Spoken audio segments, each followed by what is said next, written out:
사도행전 강의 오늘 19번째 시간 제목을 보겠습니다. 제목 같이 읽습니다. 예수님과의 만남 때문에 일어난 변화. 예수님과의 만남 때문에 일어난 변화. 오늘은 주보에도 나온 것처럼 교회력으로 성령 강림절, 또 성령 강림 주일이라고 합니다. 오순절에, 초대교회 오순절에 성령께서 강림하시는 날을 기념하는 거죠. 이 성령 강림절은 교회력으로 3대 중요한 3가지 절기 중에 하나예요. 2가지는 너무 잘 아세요. 부활절, 성탄절, 그리고 성령 강림절. 그렇다면 매우 중요한데, 우리가 부활절하고 성탄절에는 행사도 많이 하고 모든 성도들이 다 아는데, 사실 이 성령 강림절은 언제인지 또 무슨 의미인지 잘 모릅니다. 근데 왜 이 날을 기념할까요? 이 날이 너무 중요하기 때문이에요. 우리 교회의 설립 기념일은 이제 6월 첫째 주일로 정해져 있죠. 다다음 주예요. 그래서 그날 58년 전 우리 교회를 세우신 하나님의 뜻과 인도해 주신 은혜를 감사하며 예배드리는데, 마찬가지로 신약의 모든 교회의 설립일, 탄생일이 언제냐? 바로 성령 강림절, 오늘입니다. 그래서 부활승천하신 그리스도가 하늘과 땅의 권세를 가지고 왕이 되셔서 다스리시는, 만물을 다스리시는 새로운 시대, 새로운 세대가 열린 것이 바로 성령 강림절이죠.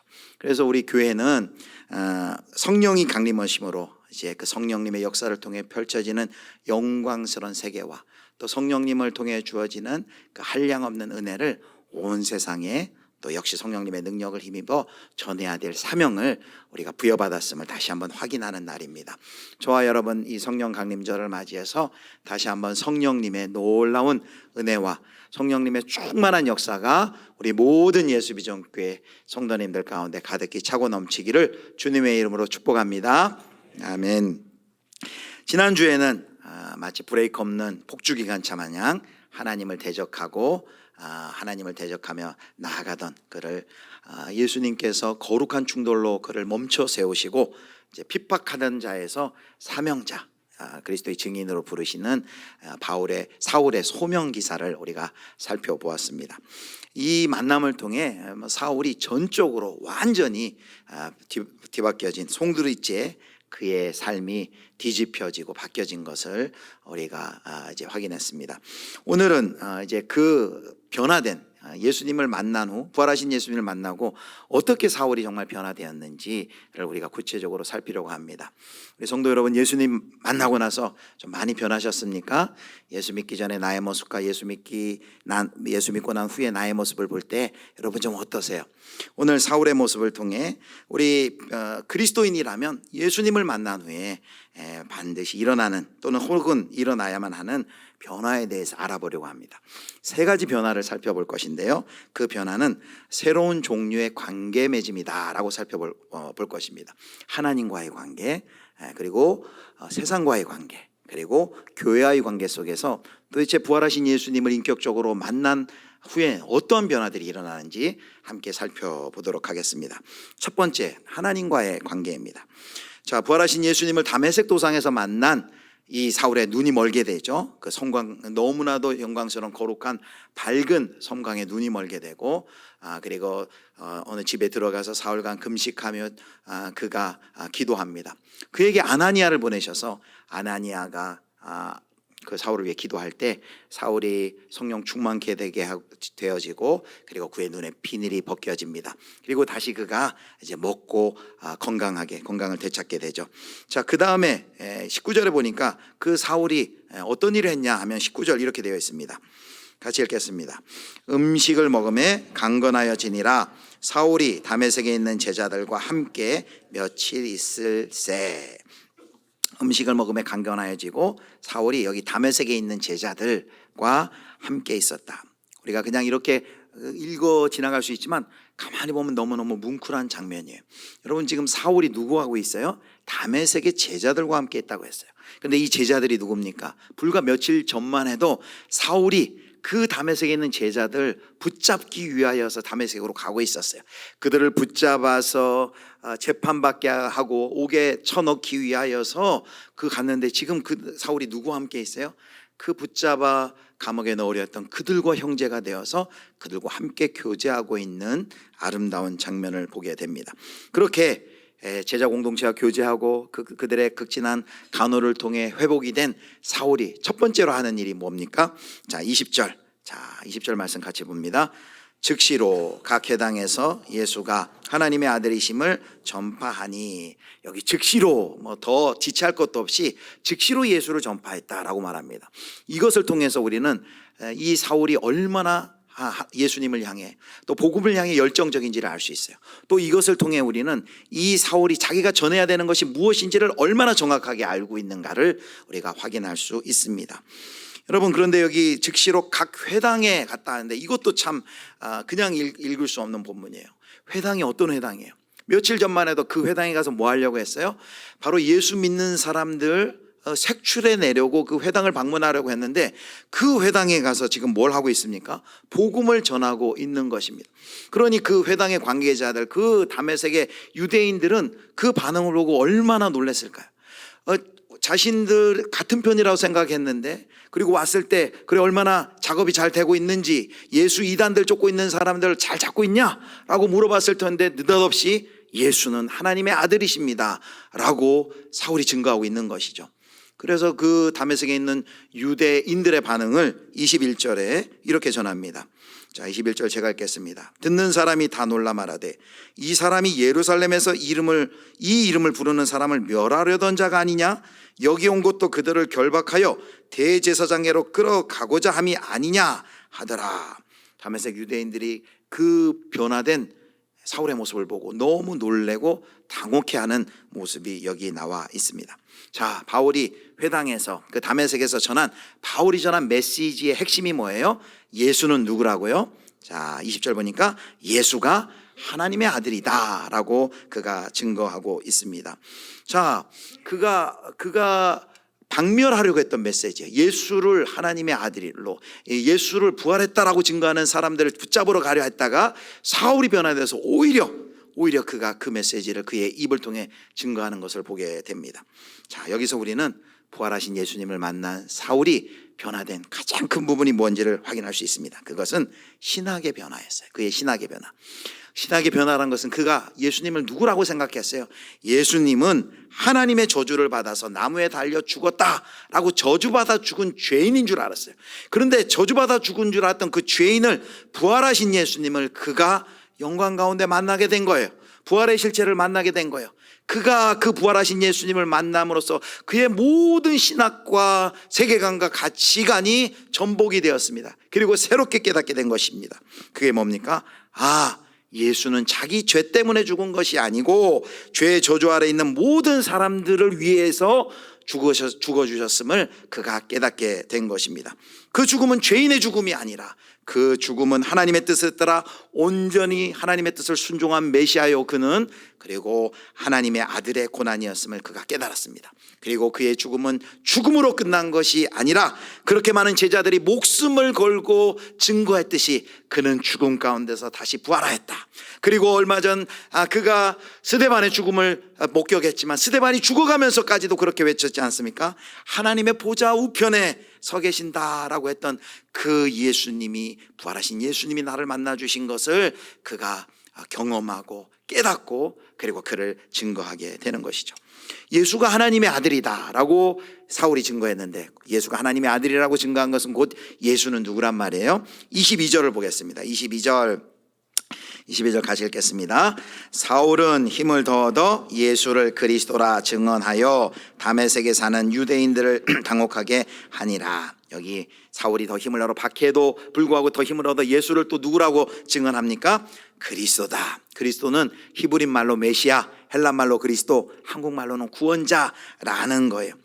이스라엘의 수많은 예언자들이, 수많은 선지자들이 역사 속에서 하나님의 백성들의 죄를 대속하여 고난을 받으시고 희생하실 어린 양 같은 메시아에 대해서 예언했습니다. 정의와 공의를 펼치시고 빛이 되셔서 온 세상을 밝히실 메시아에 대해서 예언했는데, 사울은 지금 증거하는 것입니다. 바로 예수가, 나사렛 그 예수가, 십자가에 못 박혀 죽으신 그 예수가, 우리가 그렇게 기다려왔던 하나님이 예언자를 통해 예언했던 바로 그 메시아시다, 그 그리스도시다, 나사렛 예수가 그리스도시다 라고 그가 증거하고 있는 것입니다.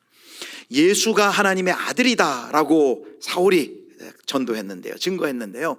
그의 전도의 핵심인데 바로 예수가 하나님의 아들이다라는 것은 구약에서 바로 하나님의 아들이라는 것은 아버지 하나님의 권한을 이어받은 대리 통치자, 부왕을 의미합니다. 메시아를 의미합니다. 즉 하나님의 아들은 새 이스라엘, 하나님의 백성을 대표하는 하나님의 왕, 하나님 나라의 왕, 메시아를 가리키는 것이죠. 지금 그래서 사울이 어떻게 얘기하고 있는 거예요? 바로 예수가 하나님의 아들이다 라고 얘기하는 것은 예수가 하나님 나라의 왕이다, 하나님의 메시아다 라고 선포하고 있는 것입니다. 사랑하는 성도 여러분, 이것이 사울이 부활하신 예수님을 만났을 때 첫 번째 경험했던 변화이고, 우리 우리가 지금 여기 함께 예배하는 우리가 예수님을 만났을 때 동일하게 우리가 변화되는 부분이라는 것이죠. 그것이 무엇입니까? 예수님에 대한 이해가 달라졌어요. 예수님을 누구로 그가 고백하고 선포합니까? 자, 우리 첫 번째 대지를 같이 보겠습니다. 자, 하나님과의 관계 속에서 자, 예수가부터 같이 읽겠습니다. 예수가 우리의 왕이시다 고백하게 된다. 예수가 우리의 왕이십니다. 예수님이 하나님의 아들이요 우리의 메시아 구원자요 우리의 왕이십니다 라고 고백하게 된다는 것이죠. 저와 여러분, 우리 예수비전교회 모든 성도님들, 함께 예배드리는 성도님들, 예수 그리스도가 우리의 왕이신 줄 여러분 믿으십니까? 예수님을 인격적으로 만난 분들은 그렇게 고백할 수밖에 없다는 거예요. 예수는 우리의 왕이십니다. 하나님과의 관계 속에서 이전에 예수는 뭐 4대 성인 중에 한 사람이겠지, 이전에 예수는 뭐 선한 일을 했던 뭐 윤리가 중에 혁명가 중에 한 사람이겠지 라고 예수를 알지 못했는데, 예수님을 참으로 인격적으로 만난 사람이 나타내는 놀라운 변화가 뭐예요? 예수는 우리의 왕입니다. 나의 왕입니다. 나의 구원자입니다. 우리의 죄를 위하여 십자가에 죽으신 주님이십니다 라고 고백할 수밖에 없다라는 것이죠. 바로 저와 여러분이 이 고백을 하는 거예요. 예수는 우리의 왕이십니다. 그런데요, 예수는 우리의 왕이십니다 라고 고백하는 것은, 이 변화는 말로만의 고백이 아니에요. 그리스도가 왕이시다라는 그 고백을 하는 사람들은 이제 어떻게 살아야 될까요? 그 고백의 의미는 뭘까요?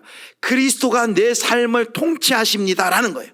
내 삶의 주인, 내 삶의 왕이 더 이상 이제는 어떤 재물이요 또 권세요 명예와 인기가 아니라 예수님이 나의 인생에, 나의 시간에, 나의 인간과의 관계, 나의 모든 가정의 삶의 모든 영역 속에서 나의 개인의 하나님이, 이 예수님이 나의 왕이십니다 라고 고백하며 사는 것이죠. 그뿐만이 아닙니다. 개인의 영역뿐만이 아니라 바로 하나님이 온 세상을 창조하셨고 바로 이 예수는 하나님 나의 왕이시라는 것을 선포한다면, 그 하나님이 우리의 삶의 모든 영역, 정치와 경제와 사회와 문화에서도 그리스도가 왕이 되도록 하나님의 뜻이 이 땅 가운데 펼쳐지고 하나님의 뜻이 이루어지도록 바로 그리스도를 왕으로 모시는 삶을 살아야 하는 것이 바로 우리의 사명이 되는 것입니다. 사랑하는 우리 예수비전교회 성도 여러분, 저와 여러분의 왕이 누구십니까? 예수 그리스도인 줄 믿으시고 고백하시길 바랍니다. 그리고 그 예수 그리스도가 우리의 삶의 모든 영역에서 진정한 왕이 되도록, 그 그리스도가 왕이 되게 하는 우리 예수비전교회 성도님들 되시기를 주님의 이름으로 축복합니다. 자, 첫 번째, 하나님과의 관계 속에 놀라운 변화는 뭐예요? 예수 그리스도가 우리의 왕이시다라는 고백을 합니다. 두 번째, 세상과의 관계 속에서 나타난 변화입니다. 자, 예수를 따르던 사람들을 붙잡고 교회를 잔멸하던 사울이 오히려 예수님의 이름을 전하자 그 다메섹에 있는 사람들이 가만히 있었을까요? 다메섹의 유대인들의 반응은 어떠할지, 자 23절 24절 보겠습니다. 호산나 찬양대가 23, 4절 읽겠습니다. 여러 날이 지남에 그 계교가 사울에게 알려지니라. 그를 죽이려고 성문까지 지키거늘, 그들이 그를 죽이려고 밤낮으로 성문까지 지키거늘. 23절을 보면 여러 날이 지나매 라고 했어요. 여러 날이 지난다고 하면 며칠 지나매 라고 우리가 읽혀지는데, 사실 원문대로 하면은 많은 날이 지나매 라는 뜻이에요. 그래서 우리가 생각하는 그 며칠 그 정도는 아닙니다. 특별히 갈라디아 1장 17절 18절 사도 바울이 쓴 갈라디아서를 참고해 보면 이 여러 날의 배경에 대해서 우리가 확실히 알 수 있는데요. 갈라디아서 1장 17, 18절 보겠습니다. 제가 읽겠습니다. 또 나보다 먼저 사도된 자들을 만나려고 예루살렘으로 가지 아니하고 아라비아로 갔다가 다시 다메섹으로 돌아갔노라. 그 후 3년 만에 내가 게바를 방문하려고 예루살렘에 올라가서 그와 함께 15일을 머무는 동안, 자 17절 다시 보여주면 이런 표현이 있어요. 사울이 뭐라고 얘기했냐면 사도 바울이 아라비아로 갔다가 다시 다메섹으로 돌아갔다라고 말합니다. 그러니까 다메섹에서 회심한 다음에 사울이 아라비아로 갔던 것 같아요. 근데 아라비아가 어딜까요? 지도를 한번 보여주세요. 아라비아는 요즘에 이제 요르단 남부 저 밑에 페트라라고 하는 그 지역이 이제 아라비아인데, 다메섹은 저 위에 있죠. 저 다메섹부터 페트라 이 사이에 보면 10개의 도시가 있습니다. 그걸 데카폴리스라고 하는데, 아마 사울이 이 3년여 동안 예수님 만난 후에 아라비아로 내려갔고 그 아라비아에서 다메섹에 이르는 이 10개의 도시들을 돌아다니면서 복음을 증거했던 것으로 우리가 추측해 볼 수가 있습니다. 이 페트라라는 지역은 그 당시 아레타사세라는 왕이 통치하던 이제 나바테아 왕국이었는데, 거기 가서 이제 복음을 전거한 것이죠. 그래서 혹자는 어떤 사람들은 3년간 이 아라비아에 들어가서 이 사울이 영성 수련을 했다라고 그렇게 주장하는 학자들도 있는데, 그 사울의 열정을 볼 때 그 3년의 시간을 오롯이 그냥 자기 자신을 위해 썼기보다는 아마도 그가 즉시로 복음을 전했던 것처럼 이 복음을 데카폴리스 이 도시들을 다니면서 그가 복음 전하는 일을 했던 것 같습니다. 그래서 여기 다메섹에서 유대인들이 사울을 죽이려는 음모는 그가 이제 아라비아로 가서 복음을 전하다가 다시 다메섹으로 돌아와 복음을 증거했던 그 시기로 우리가 생각해 볼 수 있습니다. 예, 사진을 걷어 주시고요. 자, 이렇게 다메섹으로 아라비아에서 3년의 시간 동안 복음 전하고 다시 다메섹에 돌아왔을 때 그들의 반응이 뭐예요? 이 사울을 잡아서 다 죽이려고 하는 그 공모가 펼쳐진 겁니다. 그 공모가, 살해 음모가 사울 귀에 들어갔어요. 그리고 이미 이때 한 3년여 지났을 때 이미 사울에게는 사울을 또 추종하는 제자들이 있었어요. 그 제자들이 그를 돕고 있었는데, 다메섹에서 빠져나가지 못하도록 온 성을 둘러싸고 사울을 잡아 죽이려고 할 때 그 제자들이 어떻게 합니까? 다메섹 탈출을 돕습니다. 그래서 성에서 다메섹 그 성에서 그 사울을 바구니에 달아서 내려서 몰래 도망갈 수 있도록 사울의 도주를 돕는 것을 알 수 있습니다. 그리고 그 다메섹을 탈출해 가지고 간 곳이 어디냐면, 뜻밖에도 25절에 보면은 예루살렘입니다. 사울이 예루살렘에 가서라고 말합니다. 여러분, 사울이 예루살렘에 회심한 지 이제 3년 만에 첫 방문인데, 예루살렘에 가는 것은 매우 위험합니다. 왜 위험할까요? 29절 보면 우리가 어렵지 않게 추정해 볼 수 있어요. 29절 같이 읽겠습니다. 또 주 예수의 이름으로 담대히 말하고 헬라파 유대인들과 함께 말하며 변론하니 그 사람들이 죽이려고 힘쓰거늘. 이 사울이 예루살렘에 가서도 한 일이 뭐예요? 여기 29절 말씀대로 주 예수의 이름으로 담대히 그 예루살렘에서도 복음을 전하는 일을 했어요. 그때 예루살렘에 있었던 사람들은 또 어떻게 반응했습니까? 유대인들은, 여기 헬라파 유대인들 그와 변론하다가, 사울과 변론하다가 사울을 죽이려고 힘쓰거늘 하고 말합니다. 자기와 같은 편인 줄 알았는데 그가 완전히 배신자가 되어서, 헬라파 유대인들의 입장에서 배신자가 되어서 제2의 스데반이 되어 나타난 그 사울을 죽이기로 헬라파 유대인들이 지금 공모하고 있는 것이죠. 자, 여러분, 이 사울이 예수님 믿고 즉시로 복음을 전하면서 지금 그의 사울의 인생의 앞에 펼쳐지는 그 모습이 어때요? 바로 아나니아를 통해서 예수님이 사울의 삶에 대해 이야기한 그 예언이 그대로 지금 실현되고 있어요. 사도행전 9장 15절 16절 뭐라고 아나니아를 통해서 말씀해 주셨습니까? 주께서 이르시되 가라, 이 사람은 내 이름을 이방인과 임금들과 이스라엘 자손들에게 전하기 위하여 택한 나의 그릇이라. 우리 16절 같이 읽을까요? 그가 내 이름을 위하여 얼마나 고난을 받아야 할 것을 보리라 하시니, 사도 바울을 부르면서 그는 나의 택한 그릇, 전도자가 될 것이고 그가 그 복음을 증언하는 그 일, 복음의 그리스도인의 증인이 될 때 얼마나 많은 고난을 받을지 예고하셨는데, 그 예언이, 그 말씀이 이미 사울의 삶 속에서 실현되어 가고 있는 것을 볼 수 있습니다. 부활하신 예수님을 만난 사울의 삶 속에 우리가 두 번째 어떤 변화를 우리가 볼 수 있습니까? 두 번째, 세상 속에서 변화된 사울의 모습, 이겁니다. 자, 세상과의 관계, 왕을부터 같이 읽어볼까요? 왕을 위해서라면 고난을 감내할 수 있게 된다. 바로 첫 번째 변화가 예수님이 나의 왕이시다, 우리의 왕이심을 고백하는데, 두 번째 나타난 변화는 뭐냐면 이제 그 왕을 위하여, 그리스도를 위하여 살아면 고난을 감내할 수 있게 되는 것이 바로 사울에게 나타난 변화요, 그리고 우리 그리스도인들이 마땅히 경험해야 되는 변화라는 것입니다. 지금 사울이 가는 곳곳마다 복음의 증인이 될 때 세상이 비단길 깔아주고 꽃 뿌려주지 않았어요. 다메섹에서도 그렇고 예루살렘에서도 그렇고 사울을 죽이려고 공모하는 모습을 봅니다. 그런데 복음을 핍박하던 자가 복음을 전하던 자로, 복음에 박해하던 자가 복음의 사명자로 이렇게 변화되었는데, 그가 이 고난이 있을 때 억지로 그 길 가지 않습니다. 억지로 그 길 가지 않고 중간에 포기하지 않고 그가 계속해서 그 고난을 감내하면서 가게 됩니다. 왕을 위해서라면 고난을 감내할 수 있게 된 것입니다. 어떻게 이렇게 될 건가요? 어떻게 이런 변화가 일어났을까요? 그것은 우리가 쉬이 알 수 있죠. 그가 누구를 만났어요? 부활하신 예수님을 만나 그 예수님이 누구신지 알고 예수 그리스도의 죽음이 나와 온 세상에 온 인류의 죄를 위한 구속의 대속의 죽음인 것을 깨달았습니다. 그를 통해 하나님께서 예언자들을 그리고 선지자들을 통해서 선포해 주셨던 것처럼 정의와 공의를, 이 땅 가운데 악한 권세들을 물리치고 정의와 공의를 실현하실 하나님의 메시아인 것을 그가 굳게 믿었어요.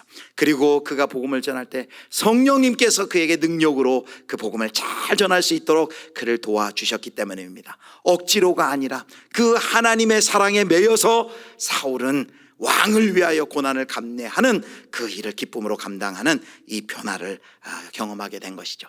사랑하는 우리 성도 여러분, 예수 그리스도를 왕으로 우리가 고백하는 우리들입니다. 우리들도 우리가 이거는 피할 수 없는 거예요. 우리 왕을 위하여서, 세상이 왕을 거부하기 때문에 우리 왕을 위하여서 우리도 분명히 어려움과 희생과 손해와 고난이 반드시 있을 것입니다. 그때에 사울이 그랬던 것처럼, 성령의 능력을 힘입어 그랬던 것처럼 저와 여러분도 우리 왕을 위하여, 우리 왕 예수 그리스도를 위하여 고난을 감내하는 은혜가 있기를 주님의 이름으로 축원합니다. 자, 이제 세 번째입니다.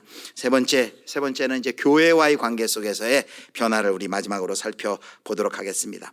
사울이 탈출하여서 예루살렘으로 갔다 그랬어요.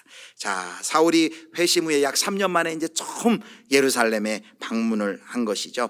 자, 그런데 왜 그가, 우리가 살펴봤지만 가면 이제 곧 죽을 목숨인데 그의 옛적에는 동역자들 했지만 이제 배반자가 되었다고 사울을 붙잡아 죽이려는 그 위험천만한 도시, 그 위험천만한 도성 예루살렘에 왜 그렇게 들어가려고 합니까? 그 이유가 26절에 나와 있어요. 자, 26절 우리 같이 읽겠습니다. 사울이 세고자 하나 다 두려워하여. 여기 사울의 목적을 이렇게 설명합니다. 예루살렘에 가서 누구를 사귀고자 한대요? 제자들을 사귀고자 한다라고 말합니다. 이 제자들을 사귀고자 한다는 의미는 이런 것입니다.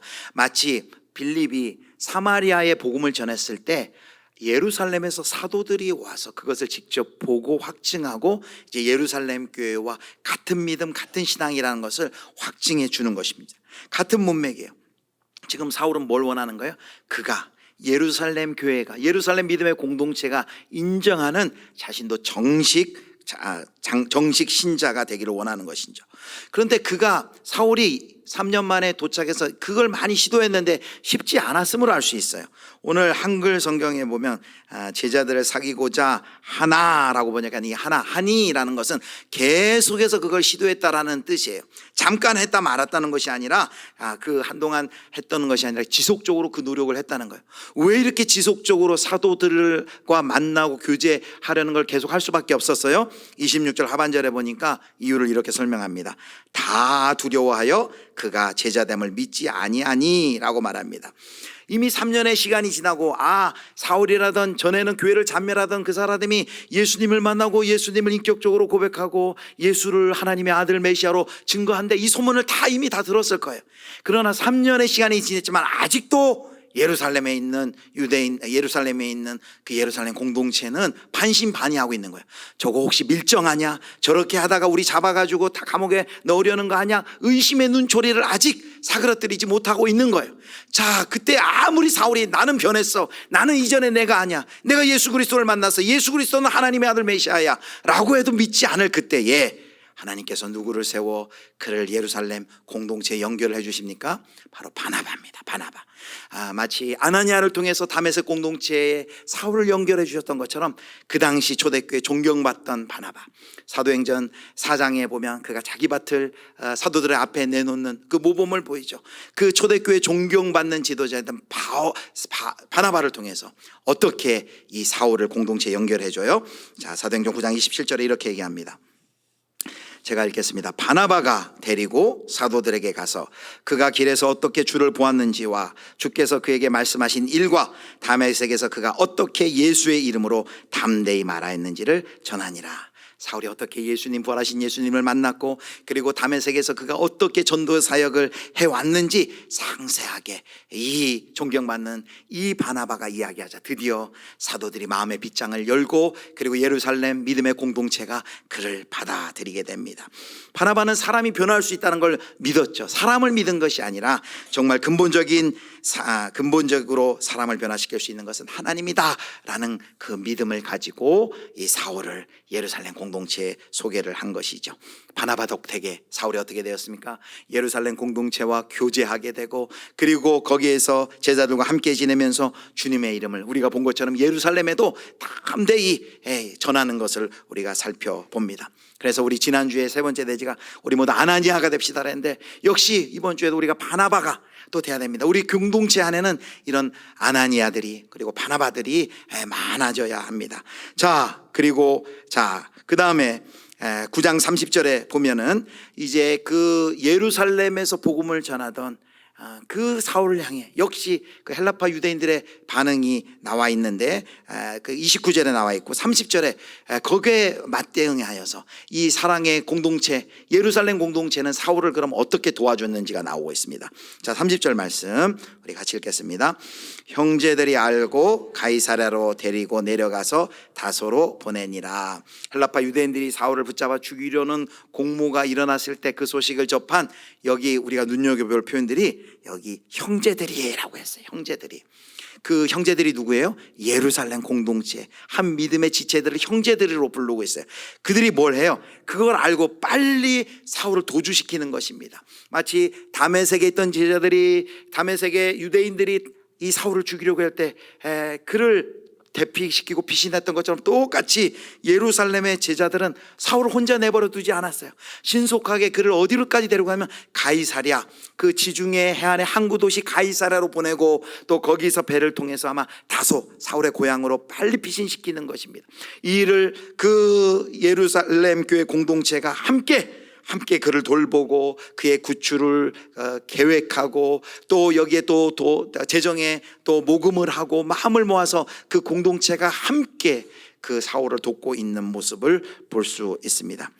여러분, 지금 예수님을 왕으로 고백하고 고난의 길을 가고 있는 사울이 지금 혼자가 아니에요? 혼자가 아닙니다. 혼자가 아니에요. 그들에게 사울에게 누가 생겼어요? 여기 형제들이라고 부르는 새로운 가족이 생겼어요. 새로운 가족이 생겼어요. 이것이 바로 세 번째 변화의 모습입니다. 자, 교회와의 관계 속에서 이전에는 예수님 믿기 전에는 그 교회는 그냥 아무런 나와 상관없는 존재였는데 이제 예수님 믿은 다음에 교회는 우리와 어떤 관계가 됩니까? 자, 왕의 가족 같이 읽습니다. 왕의 가족과 함께 싸우게 된다. 왕의 가족. 이제 우리는 누구예요? 다 예수의 가족이 돼요. 왕의 가족이 되어서 이 믿음의 싸움을 혼자 싸우는 것이 아니라 함께 싸우도록 우리가 이 믿음의 길로 부름을 받았다라는 것입니다. 성도 여러분, 혼자서 결코 할 수 없는 두 가지가 있다 그래요. 첫 번째는 뭔지 아세요? 결혼이에요. 결혼 혼자서는 할 수 없죠. 두 번째 있습니다. 두 번째는 뭐냐면 바로 그리스도인이 되는 일이다 라고 말합니다. 그리스도인이 된다는 것은 혼자 할 수 없는 일이에요. 이미 예수 믿는다, 그리스도인이 된다는 것은 공동체를 전제하는 표현입니다. 우리가 작년에 교회 표어가 온전한 연결, 온전한 성숙이었어요. 우리가 따로따로 그냥 혼자 와서 예배드리고 다 뿔뿔이 흩어지는 그런 존재가 아니라 우리의 삶이 연결되고 주 안에서 우리가 하나 될 때 비로소 우리가 한 몸으로 자라가고 성장하고 성숙할 수 있다는 것이죠. 자, 그런데 이 세상은 점점 연결되기 힘든 구조로 나아가고 있습니다. 코로나19 팬데믹도 그래 왔고요. 2022년에 그 트렌드 코리아라는 그 책에 보면 그 당시 10가지 키워드 중에 하나가 뭐냐면 나노 사회였어요. 나노 사회. 나노라는 뜻은 10억분의 1m를 의미하는데 사람 머리카락 굵기에 10만 분의 1에 해당하는 아주 보이지 않는 작은 단위죠. 그런데 거기서 이제 나노 사회란 말을 하는데 나노 사회가 뭐예요? 이 사회가 극소 단위로 완전히 파편화된 사회를 말합니다. 여기에는 긍정적인 의미로 각자의 개성이 뚜렷한 사회라는 그런 의미도 있겠지만 부정적인 의미가 있어요. 그건 뭐예요? 각자 도생하는 사회, 각자 뿔뿔이, 각자 초개인화돼서 흩어지는 그런 단절의 사회, 조각조각 흩어진 현대인들의 모습을 바로 나노 사회라는 그런 키워드로 설명을 하고 있는 거죠. 그런데 이 나노 사회 속에서 신앙생활하고 있는 우리들 가운데 우리들의 신앙생활의 모습도 그 나노 사회의 영향을 받아서 이 공동체와 연결이 되지 못하고 자꾸 뿔뿔이 흩어져서 혼자 신앙생활을 하려고 합니다. 혼자 신앙생활.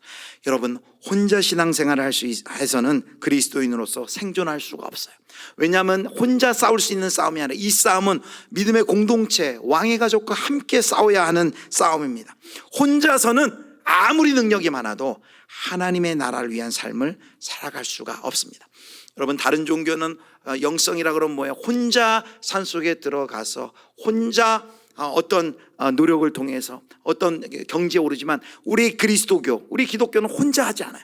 같이 모여서 여기서 다투고 지지고 볶고 싸운다 할지라도 여기서 공동체에서 함께 더불어 서로 다 같이 함께 믿음의 길을 걸어가면서 함께 교회로 자라가고 성장하고 성숙해 간다라는 것이죠. 오늘 31절 마지막 말씀이 이렇게 마칩니다. 31절 같이 보겠습니다. 같이 봅니다. 그리하여 온 유대와 갈릴리아 사마리아 교회가 평안하여 튼튼히 서가고 주를 경외함과 위로로 진행하여 수가 더 많아지니라. 이런 놀라운 부흥의 이면에, 그 뒷면에, 교회의 성장과 교회의 평화의 뒷면에 뭐가 있었어요? 바로 광주리에 담아 사울을 피신시키는 그 공동체에, 그를 구출하기 위해 위험을 무릅쓰고 함께한 그 공동체의 연대, 그리고 연합, 그리고 연결이 있었던 것이죠. 믿음의 전우들이 있었기 때문에 그 일이 가능하고, 그리고 그 일을 통해 교회가 부흥해가는 것을 볼 수 있습니다. 사랑하는 성도 여러분, 나는 우리 공동체와 연결되어 있습니까? 나를 위해 지금 기도해주고 있는 분들이 있어요? 한번 생각해봐요. 나를 위해 내 기도의 제목을 알고 기도해주고 있는 분들이 누가 있을까? 썩 떠오르지 않는다면, 금방 떠오르지 않는다면 뭐냐면 지금 나는 교회 공동체와 지금 연결이 끊어져 있는 거예요.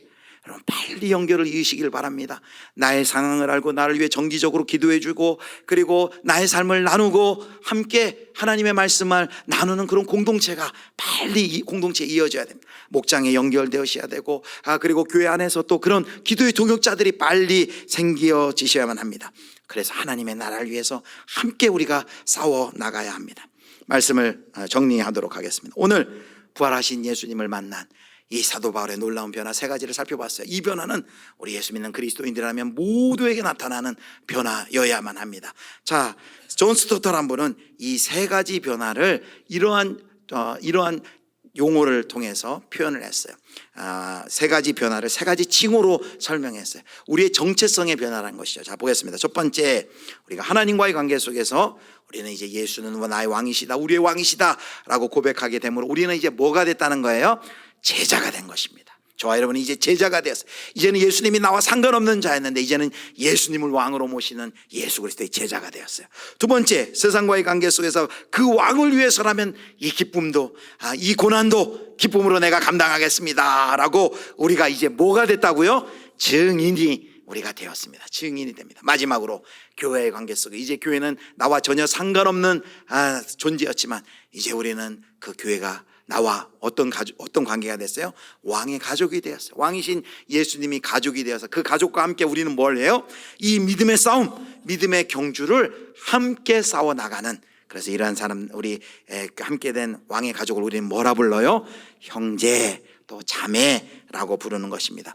예수 믿고 저희가 무엇이 됐어요? 예수 믿고 제자 되고, 예수 믿고 증인이 되고, 예수 믿고 우리가 형제가 된 것입니다. 사랑하는 성도 여러분, 주 예수 믿고서 우리가 변화되었습니다. 놀라운 변화들이 많이 있습니다. 가장 큰 변화 3가지 살펴봤습니다. 여러분, 이 3가지가 나의 삶 속에 있는지 한번 곰곰이 생각해 보길 바랍니다. 그리고 없다면, 진행 중이라면 우리가 기도했으면 좋겠습니다. 예수님을 왕으로 고백하고 우리의 모든 삶의 영역에 그리스도가 왕이 되게 하시고, 그리고 그 왕을 위해서라면 기쁨으로 그 고난을 감당하고, 그리고 그 고난의 길, 어렵고 힘들지만 왕의 가족들과 함께, 외롭지 않게 왕의 가족들과 함께 연대하고 손붙들고 이 믿음의 싸움 잘 싸우시는 우리 사랑하는 예수 비전의 모든 성도님들 되실 수 있기를 주님의 이름으로 축원합니다.